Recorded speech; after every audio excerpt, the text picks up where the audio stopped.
Hello, welcome back. I trust you all tea, coffee, biscuited, chocolate egged up to the max. I'll not be sharing how many chocolate eggs I managed to shovel down my face, but it was quite a few. We have the perfect session to get you back in the flow of things after a little break. And a short break it was. It's something very, very close to my heart, actually, UGC or user-generated content. You know, this webinar will all be about encouraging your audience to create and share content with you on social media channels. We're very, very humbled to have James Burke from Pickaroons leading this one. So, James, are you with us on screen now? I am here, Chris. Can you hear me? Can you see my screen? Loud and clear, loud and clear. I've got you. How are you doing this morning? I'm very good, thank you. How are you? I'm good, thanks. Now, I know this is about UGC, but you're gonna ask the audience to do this today. Oh, yeah, you're gonna do this one yourself. I think I'll do this one myself. I'd like to try and think there might be some ways to get them to help. I'll try and run the show. And guys, if you want to drop anything in the questions in the chat at any point, if anything's not quite making sense, and yeah, hopefully if you do have better ideas, I'm very open to them. That will help other people. So if you've got some ideas, if you think there's better examples of what I show, please do drop them in the chat. Champion. Over to you then, James. I'll leave you to it. Thank you very much, Chris. So hi guys, and welcome to my session on user-generated content. This is going to be about how to encourage your audience to create and share content for you. See if my clicker's going to work for me, because that's always a good part. There we go. So guys, I run a company called Pickaroons, and we're a content marketing crew built on pirate principles. Now, I'm sure quite a few of you are thinking, what are pirate principles? To simplify it for you, pirates weren't saints, but in the time that they existed, the establishment were pretty rotten too. And what the pirates did was they came up with better alternative solutions to do things. They broke the rules and came up with better ways of doing things. And there's a book I always recommend to people to read called Be More Pirate. That explains it all more. But one of the things a lot of people don't know is because of the things that pirates did, the rules for the general establishment changed. Things like female CEOs, injury compensation, fair pay, that all came from pirate thinking. So I won't bore you on that. I could do a whole nother presentation on pirates, but just so you're aware before you think, what is he talking about with pirates? Our version of breaking the rules as Pickaroons is very much based on online metrics. So a lot of social media, a lot of online focuses on trying to get eyeballs, more people seeing, more people following. Whereas what we stand for and what we work with our clients on is trying to get more people buying, donating, or more leads. And that's where we believe content can be used to actually change behavior in a positive way for your brand. The way we do that is very simple, 3 ways: setting you up for success, creating branding, strategy, content strategies, ideas for your brand's logos, creating the content, actually making content, animations, videography, things like that, then ongoing health check. So as we're working with you, helping you roll these things out.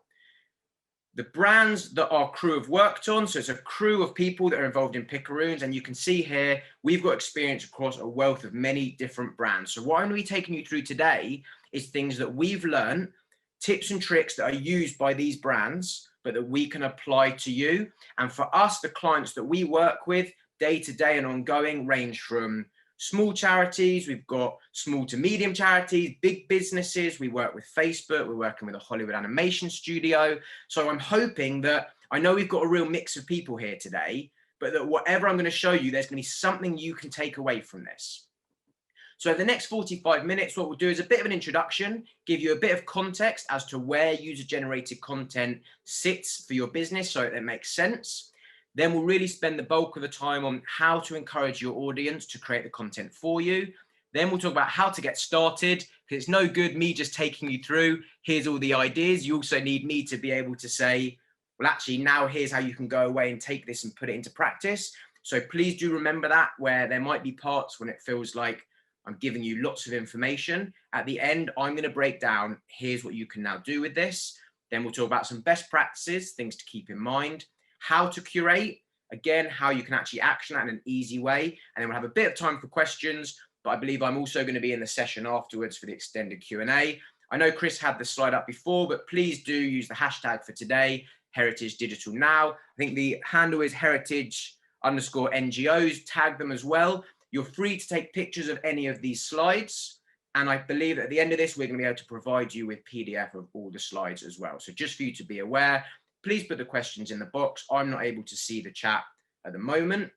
If there's anything that really doesn't make sense that I say, please do drop it in the chat. Chris, feel free to interrupt me, but otherwise I'm just going to take you through all this, then we can answer any questions at the end. My clicker doesn't seem to want to work again. Here we go. So my aim for this session is for you to leave ready to turn your audience into active referrers of your organization. I want them to be referring you, sharing about your content online, which as a result is going to promote your business. So really what this all fits into, and what I've said to you guys before, is how do you use social media to increase your sales, donations, or leads? Now, guys, it's not rocket science. You've got to be interesting. If you are interesting, if you put out content and have your brand presented in a way that's interesting to people who are looking at it, you're going to be more likely to get those sales, donations, or leads. So this is a graph I like to show, and it's here's your audience's life. Here's everything they've got going on. And right there in that little corner is that thing you do. It's 300 feet of content that people scroll through on average every day. That's the same size as the Statue of Liberty that people are seeing. So I always say to people, what are you doing to stand out? How are you making sure they notice you? Now, there's two things that I kind of take from this, and this is going to sound horrible, but hear me out. No one cares about you. Now, that's a good thing. And there's two reasons why. One, no one is thinking about the content you're putting out as much as you are. I've been guilty of it many times. If I'm overthinking, is this going to be good? Are they going to like it? Remember, people are just scrolling. So it either makes them stop or it doesn't. They're not overthinking it like you will, which to me is that reason why you need to remember just to be confident to put it out there, because no one's thinking it like you are. And the second one, on the fact that no one cares, it's quite liberating. It gives you that freedom to try new things. The thing I love about social media marketing is it's free to enter. You don't need to put up any high prices. You can just start putting content out now from today, if you weren't before, and just seeing what works, what doesn't. So that's something just to keep in mind.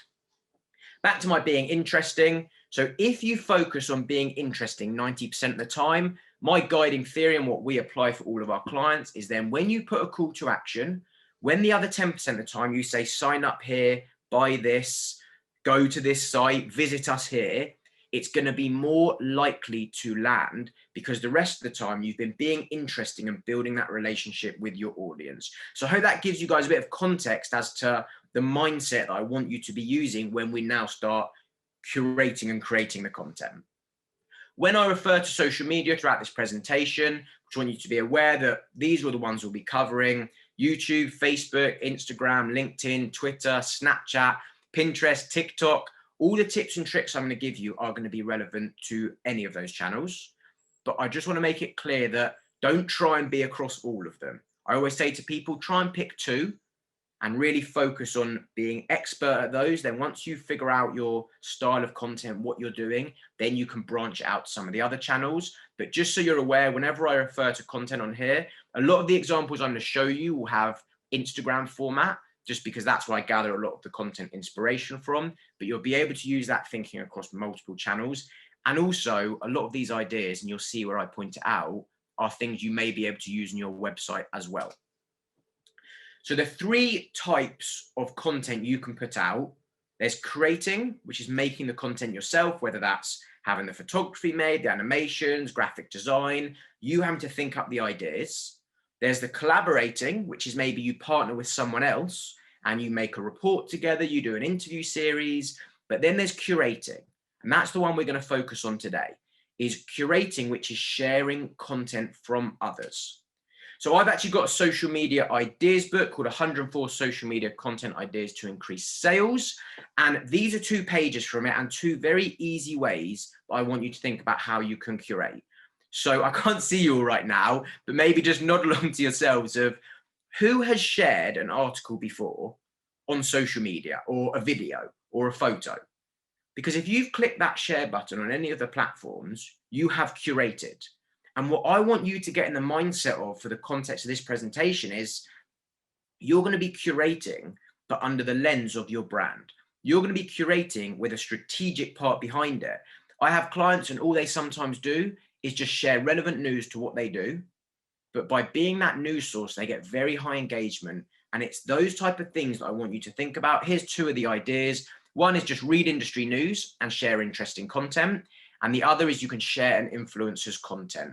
That's how you curate content. And that's what I want you to start thinking of before we get into the next part, which is the dream.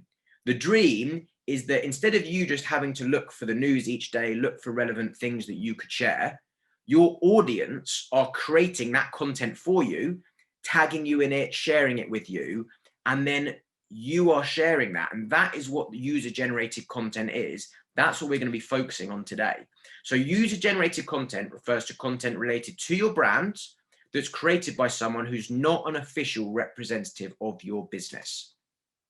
This can be anything. This could be a social media update, a bit of text, might be a review, a video, a podcast, or any other type of content. But that's what user-generated content is. And that's what we really want to be working towards, is having your audience create the content for you. So I don't quite know exactly the type of mix of people we have on here, but if you're the social media manager, or if you've got a social media manager in your organization, what they would just be able to do is open their phone or their computer and just see all these pieces of content that are high quality, that are ready made by your audience, and all you need to do is share.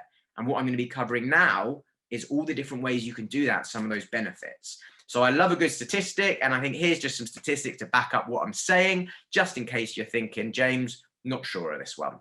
So people are 2.5 times more likely to view that user-generated content as authentic. When just like people trust reviews from others, think about it. Do you go based on a brand's recommendation, or do you go based on your friend's recommendation of that brand? So by getting people to create that content for you, you can see here that 92% of people trust those recommendations from people they know, and 70% trust online opinions from others. So sometimes they don't even have to know that person, but they'll just trust the opinion that it's someone else's content. And that fact that nearly 80% of people, and guys, if ever I refer to it through here as UGC, that's just the slang for user-generated content. Nearly 80% of people say that has a high impact on their purchasing decisions. And you can see there that 85% of people find the visual user-generated content more persuasive than the brand. Unfortunately, well, I don't know if it is unfortunately, actually, the fact of the matter is, when brands create things, do you remember back to what I said about 90% interesting, 10% sales? In general, brands are probably about 90% sales. They push, push, push. Whereas the whole point of this is you can be more interesting, and you can actually entice people to, when they're scrolling, they're not feeling like there's another advert popping out at them. Instead, there's just other things they like to see. So how do you encourage your audience to create content for you? Because again, we need to get in that mindset. Why would they do it? And I'm sure you're all getting bored of me saying it now, but guys, the fact, you've got to be interesting. You've got to give them a reason to do it. Be interesting with the content. And what I'm really going to cover now is different examples and different ways that you can be interesting. I hope these all make sense. And do think when I go through these, some of these will be very closely linked to what you do. And you'll think, yeah, I can do something very similar to that. There might be some others where you think, oh, that's not the same type of organization as me. But try and get in the mindset of how could you take inspiration from the way they do it and apply it to what it is you do.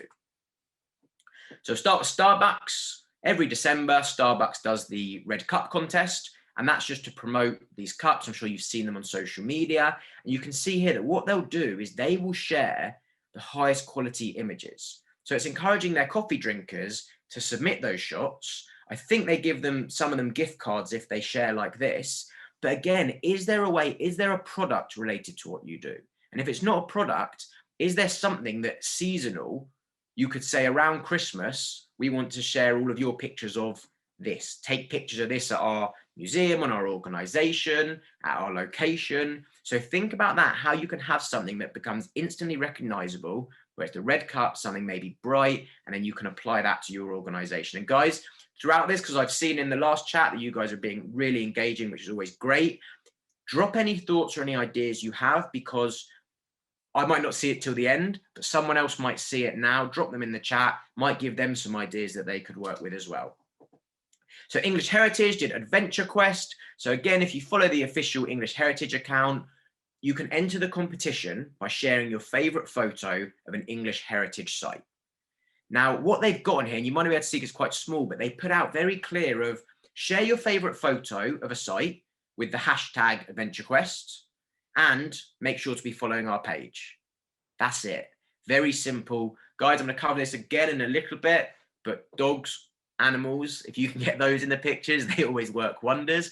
But again, it's just a way for them to kind of say, look, take the photos, share it with us, you'll be in the chance to win, and we'll share it on our feed. National Trust do the Blossom Watch. So again, you can do hashtag Blossom Watch to be able to appear on their feed. They'll share these highly visual images. And guys, here's the thing, not just your end audience or people that are doing it already, but what you'll find is a lot of professional photographers, a lot of the photographers that we use in the Picaroons crew, they're always looking for a subject. And if there's an element to it that they're going to get shown off online anyway, they're always going to do that. So if you put this stuff out and make a clear brief of, we just want you to share the photos of this, you see this is a really nice image, that might stimulate some thinking as well of some things you can do at your locations. The BC Tourism Board, theirs is as simple as anyone that uses the location or tags them in hashtag BC. If it's a nice picture, they will share it. Visuals work wonders. And as I said, guys, not just on Instagram, you can do this across different platforms, but it's about just taking the content that people are already making and sharing it. And what you'll find with some things like this is not everyone's going to know that you're doing that user-generated content. If you're being smart with it, if you're looking at every person that does hashtag BC Tour or BC or hashtag British Columbia, and if you relate that to what you do, if they use hashtag name of your location or hashtag a location near to you, something that you can then jump on that and message them and say, oh, thanks for sharing. Do you mind if we share this on our feed? That person is more likely to then become a repeat we'll call it a repeat user-generated content creator, which is a bit of a wordful, but that person's more likely to repeat that once you've shared them once. Now, guys, this is a clear thing. Ask the audience to tag you. You can see here, Visit Somerset did something very similar where they're sharing these beautiful images that people have taken. But look at this, which is just circled here. Nice and simple. They put it on every one of their posts where they share from someone else. If you've been out and about in Somerset, upload your photos with hashtag Visit Somerset for your chance to be regrammed. Clear, simple, and it's only going to encourage more people to want to share that. Awareness days are always a really nice thing, and without knowing exactly what the businesses we've got here, I can't recommend to all of you the ones to do. But what I will say is go on, I think it's daysoftheyear.com. It's a really nice website that breaks down all the days that are coming up. Now, awareness days, you could do things around Christmas, you can do Valentine's Day. Remember what I said about Statue of Liberty? There's a lot of people posting on that day. If you can find a more unique day, and there are some very, very unique days. I've worked with a chef before, and we just had the best time with this because there is specific days through the year for specific food groups. If you can have a look through that and find days that are relevant to what you do, you can then apply that to something to do with content and say, guys, to celebrate whatever day it is, if it's National Walking Day, I know we've got a lot of people here that are based around a location. If it's a National Walking Day, put out some content sharing everyone's walks, getting them to do that. So do keep the awareness days in mind and do use those to your opportunity because they're a nice thing to do. GoPro. So if any of you don't know about GoPro, GoPro are small action cameras. You get it from a point of view. And what they do is they are a business built on user-generated content. All of their content that goes out is just content that people have made using their cameras.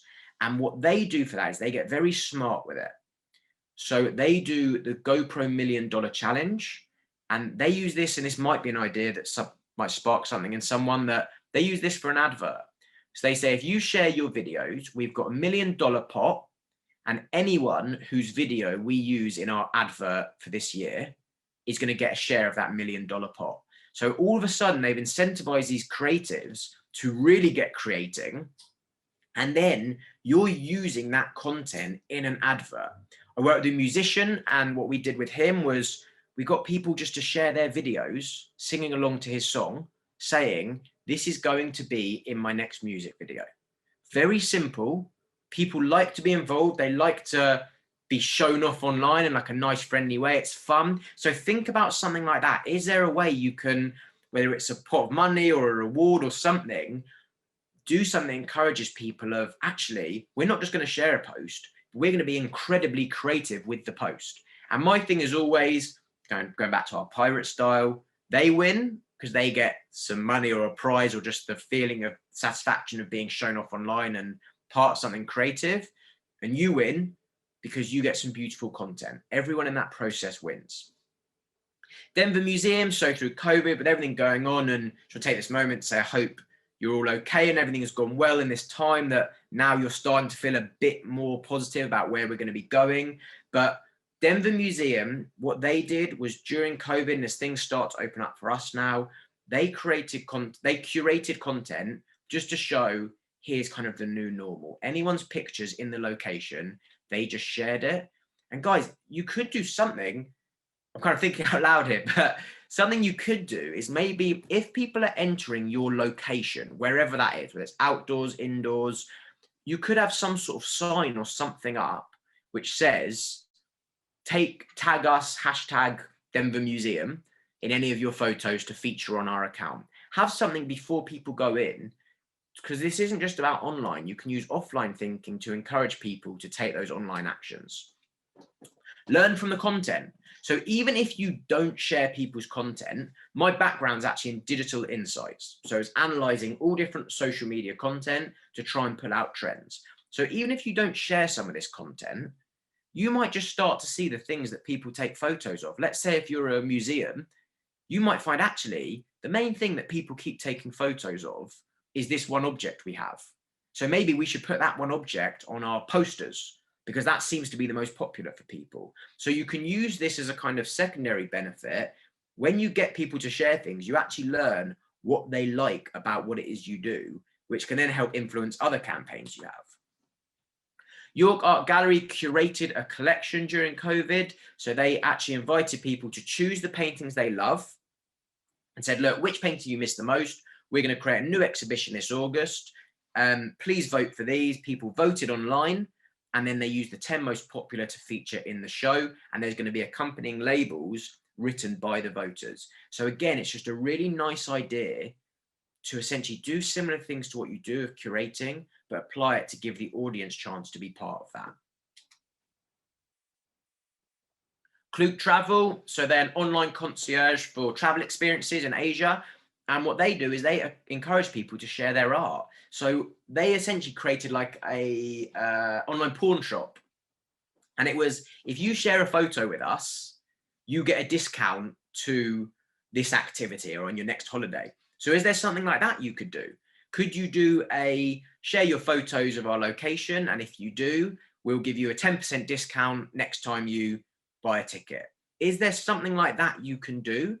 And if you're thinking, actually, we can't do that because we're an outdoors location, is there a local coffee shop? Is there someone local you can partner with and take this thinking and go, okay, for every person that shares this for us, we will then give you something as a reward, which will then act as a discount. And in a way, if it's a discount on what you do, that's again going to be more likely to bring them into an offline scenario to attend. Competitions always work well. So as I said there, you've got the incentives, but also you can do, right, for every person that shares X type of photo over the next month, one lucky winner is going to get this, this, and this. So think about competitions, think about how you'd incentivize people. What's interesting though, is one survey found only 32% of people create and share user-generated content because they want to win a prize. So I think I spoke about this before, of 60% of them said they shared it to get more likes or to have their content featured by a major brand. Now, I don't know if anyone here has ever been retweeted, liked, shared by a major brand.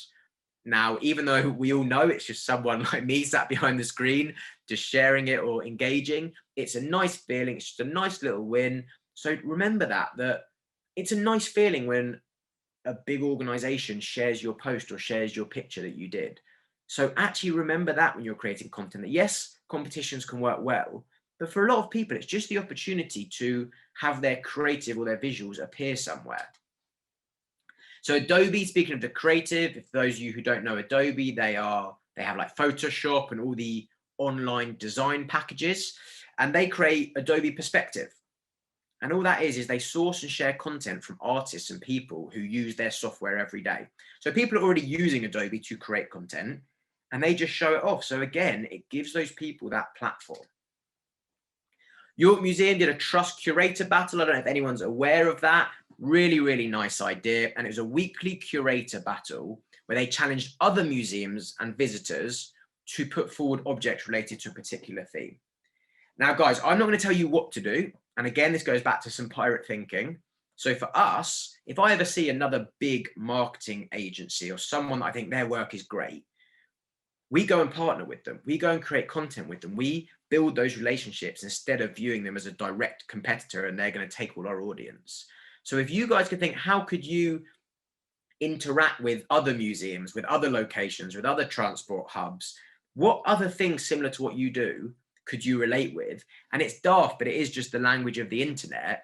People like to almost see museums talking with each other. Do you know what always does well online? Is when supermarkets start tweeting each other.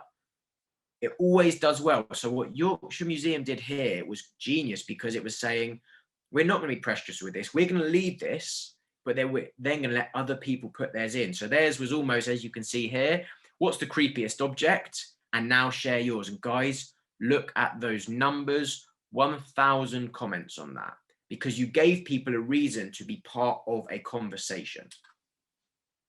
So user-generated content can inspire the products. It can inspire product design. Threadless, so they are a like a merchandiser, and they basically get people to share their art, and then they turn the best ones into live products. How good a feeling would that be? So again, think of that. Is there, and let's go beyond adults. Let's just go to, is there something where you can get the kids to do it? That same musician that I worked with, we created a Christmas logo for him, a nice snowman, and we just made a competition. And just not a competition, sorry. We just said, send in your best drawings of the snowman, because a lot of his audience are parents, and it was just something fun they gave their kids. Now, if you think about that related to what you do, you could say, and you might think, right, we don't do products. Well, I'm sure whether it's a park bench, you might have a wall in your museum, you might have a wall that's anywhere in your organization. If there's some sort of thing that you can do to allow someone else to show off their creativity, and you say, send in your best designs and the best ones we're going to put on a wall of posters, again, that's how you're going to get people creating content for you that you can then share online. Work with influencers. So when I say influencers, and I could do a whole, I actually do have another presentation on influencers. I'm not talking kind of your 5 million followers, no real value. I'm talking more, there might be a historian, there might be a journalist who writes about what you do, there might be an athlete who does outdoor runs. Think about someone who has a link to what you do and has a following. And when I say a following, it hasn't got to be hundreds of thousands, it could be a few thousand. But remember my thing of being more relevant, those few thousand might be super engaging with them. So if you work with them to do a run challenge, or you work with them to do a design challenge or a tour, something like that, think about how you could work with those relevant influencers. Ask for opinions. So you see Museum Freelance, they did a poll, and polls are a very nice way, again, just to get the thoughts of people. But what they then did was they turned that into a report. So again, you can ask for people's opinions and let them know that it's going to be going into a report. But as soon as you ask for people's opinions, be prepared for the internet to be a bit silly with it. I don't know if you ever saw this. There was a polar ship and they said, what should we call our new ship?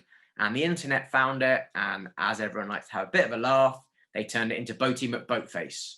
So be prepared. If it's something really serious, people might be a bit daft with it. And if you commit to doing the top vote, you might end up with something at your organization now called Boaty McBoatface.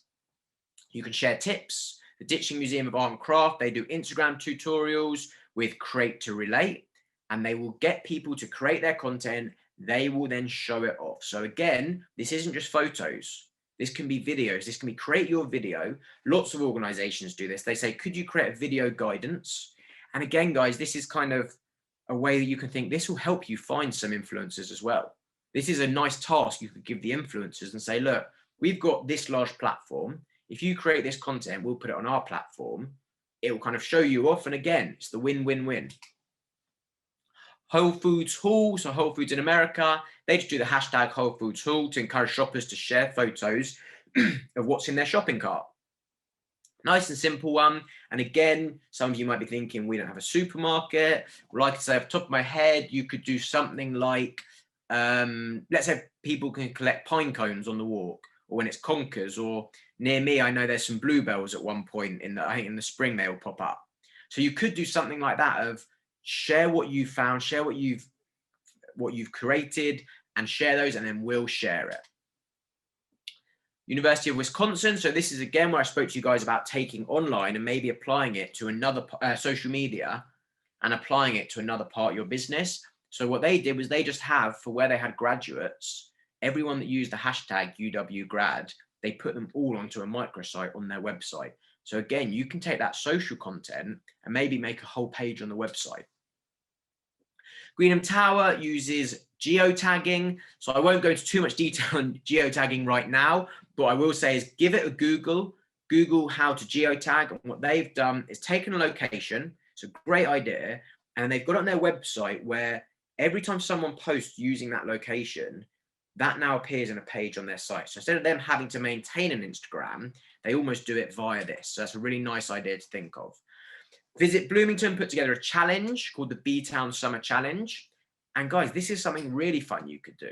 You could make some sort of challenge, and that could involve photos. So it might be, to pass the challenge, you need to take a photo of you doing this, this, this, and this. If you remember, think of things like Easter egg hunts. When lockdown first hit, a few people were doing at-home challenges. Think of things like that that can get families out and about and doing specific challenges. And I guarantee with all the types of organizations we have here, there's at least one type of challenge for each of you could think up that could be around people sending the photos, you then share that, and then they get to feel part of ticking off a list, and it's a nice family activity as well.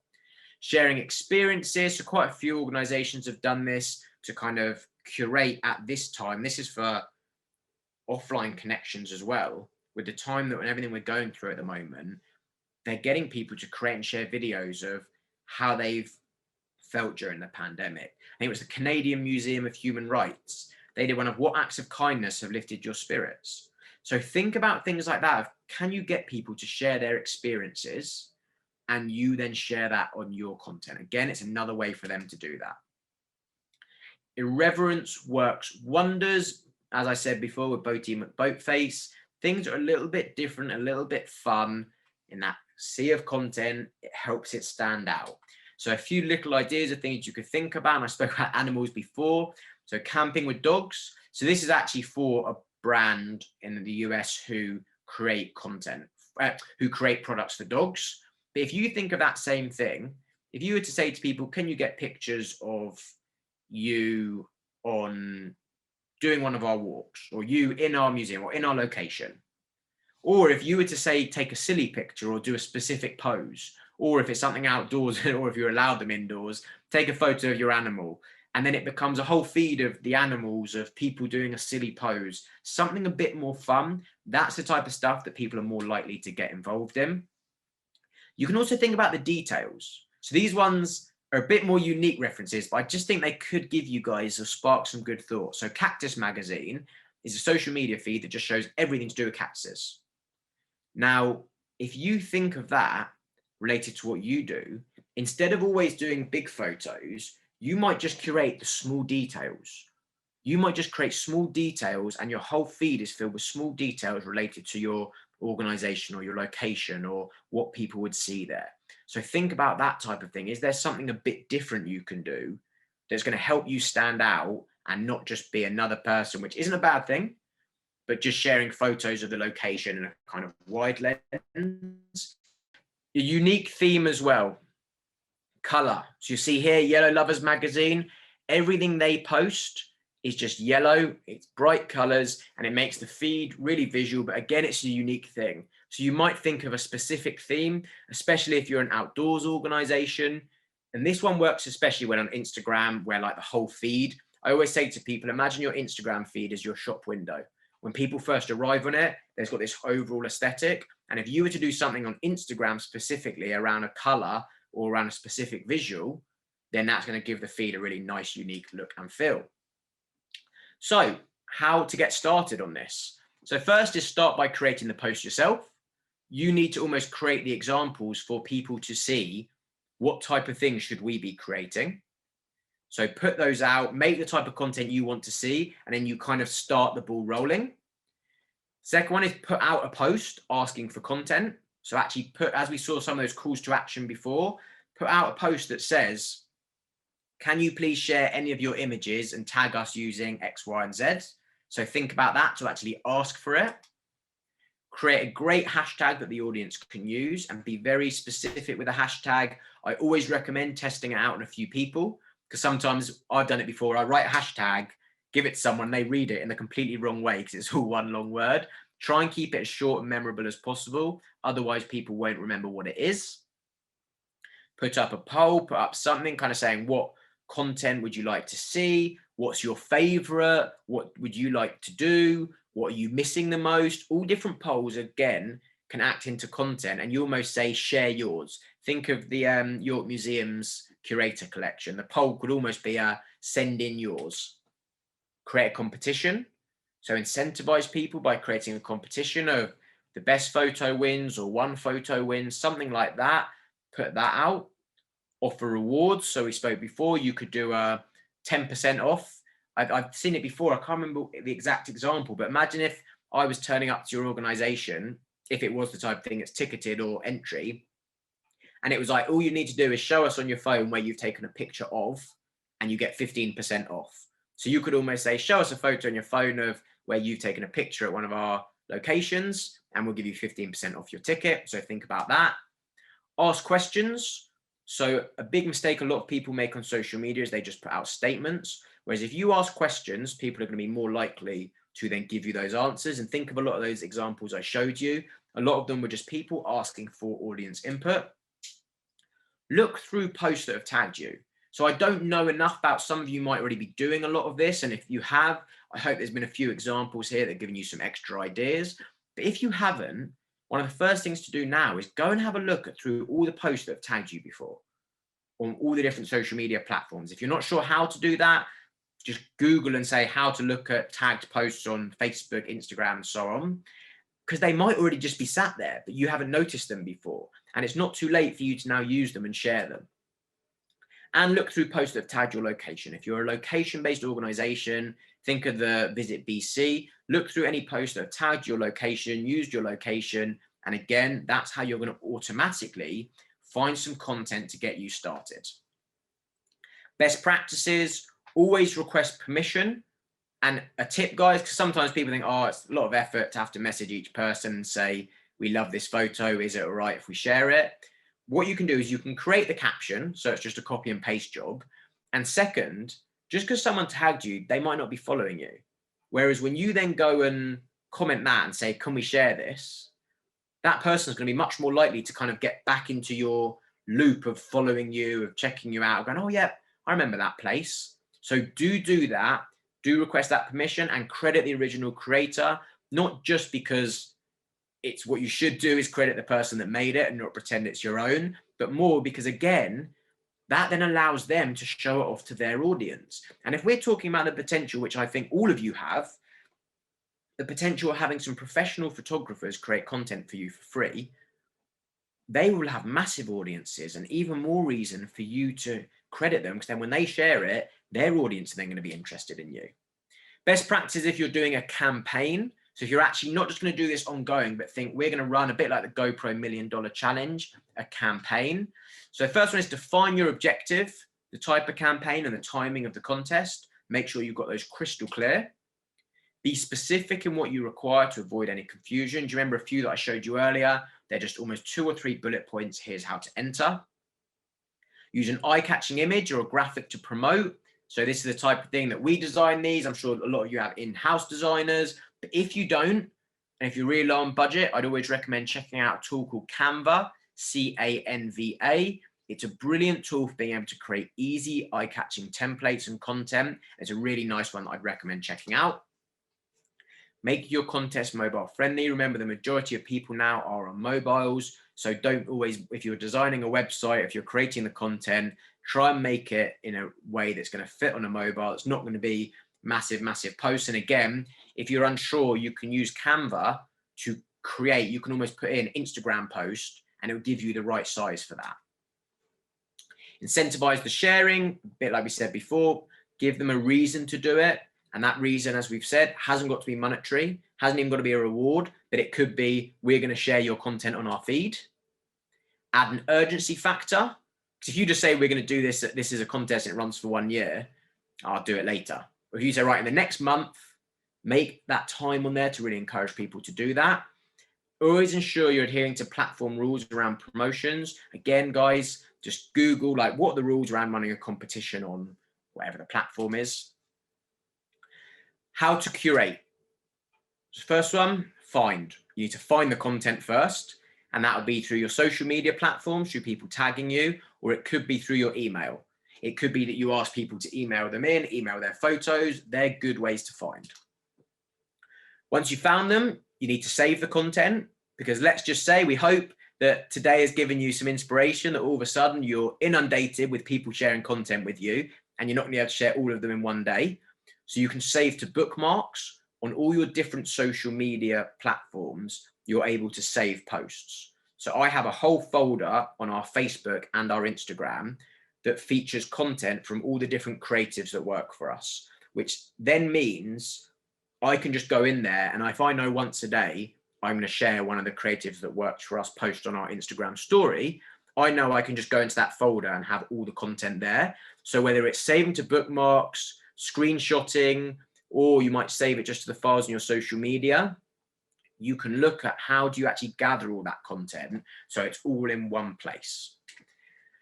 Finally is sharing, putting it out. And I wouldn't tell you exactly how to do this because I don't know the ins and outs of each of your specific businesses, but what I will say is having a scheduling tool.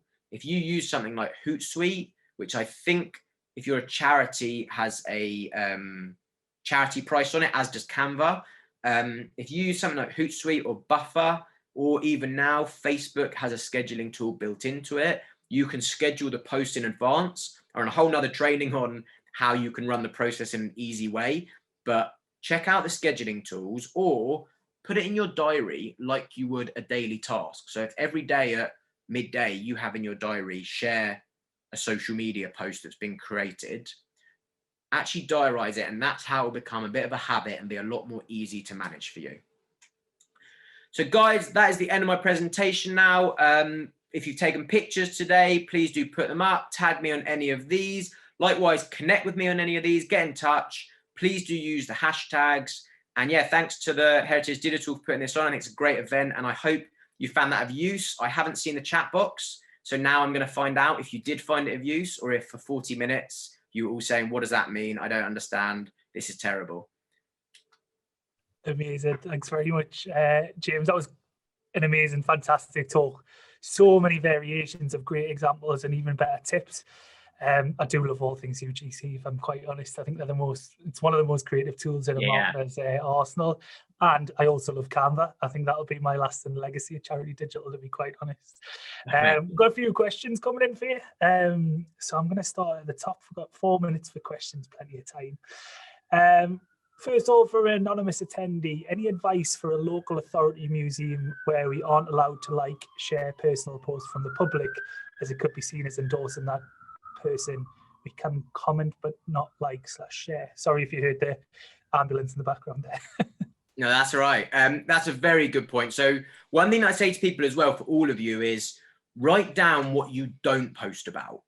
So I've worked with many organizations where we have to be very confidential. One of our clients called Behind Bras, and it's for women who are in prison, training them in fashion and textiles, so when they leave, they can move into employment. Now, we can't obviously show those people's faces. So what we did was we changed their stories. We blotted things out. So again, it's about saying, what should we not say? And then once you've got that, how can we get around it? So if it's a local authority and you don't want to be seen to be endorsing things, figure out what counts as an endorsement and what doesn't count as an endorsement. And you have those clear rules in place so you know what you're doing. So I hope that helps. It's a complicated one, but it really is. Have it written down of here's what we don't even risk saying. It might be something as simple as a specific ask to those people. I wonder if they can reach out via email to get content sent into them. In that way, you're not looking like you're endorsing anything on social media, but again, pushing it out as your own content so people can engage with it and share with it that way. Exactly. Yeah. It's about having that clear way of doing it. Many ways to skin a cat. Apologies Yeah. to all the cat lovers out there. I should have used a better turn of phrase, maybe. Thanks for that, James. Next up from Shruti. What if we're just starting out and we've asked for images, stories, etc., but aren't getting a lot of people contributing? How can they get that ball rolling? How can they get started? Yeah, it's a great question. I mean, I hope where the tips came in about how you can get the ball rolling helped, but also I will say, it takes 2 to 3 years to build a personal brand. It doesn't happen overnight. It's a lot of work. It's about being consistent and not giving up just because no one's commenting right now. All it takes in this space is one person to jump on board with a massive following who is very relevant, and then they will get the ball rolling properly for you. So what I'd say is start doing it. Remember my thing, no one cares about you. Start doing it. Get it going. You'll then feel more comfortable with what the style is, what your way of doing it is, so that then when things come in, you'll be like, actually, now we're laughing because all of a sudden we've got loads. So don't rush it, stay consistent and commit to it, and eventually it'll come for sure. Yeah, totally agree. Totally agree. I think people are very quick to give up if it's not going straight away. Yeah, I've done it before. It's natural. I understand it, but it's, trust me, just stay on course with it. Absolutely. I think another great way as well, and something that's worked for us in the past, is if you've got really good data sets on your audience, tap into those who engage with you most anyways. Reach out to them and maybe they can get that ball rolling from you. And you so that's great. So we call it the 1-9-90. So you work with the 1%. The 1% are going to influence the 9%, and then the 9% are going to influence the 90%. So if you get those top creatives, those top photographers to curate some content for you, they're then going to influence all their photography fans that follow them, and then between them all, they're then going to influence everyone. I love that. I'm going to pinch that if that's all right. 1-9-90. Oh, good. Pinch it all. All stealable. Pirate mindset. Absolutely. Next and last question, because we're running out of time, but from Richard, sharing content is a great idea, UGC in general. Is there any issues with GDPR and copyright? Good question. Not on social media, because you're crediting who that person is. On website, well, it depends where and how you do it. So the whole point of GDPR is being able to credit it. So as soon as it's on social media, and this is a deeper conversation, but social media platforms are public. By putting something on there, you accept it's public.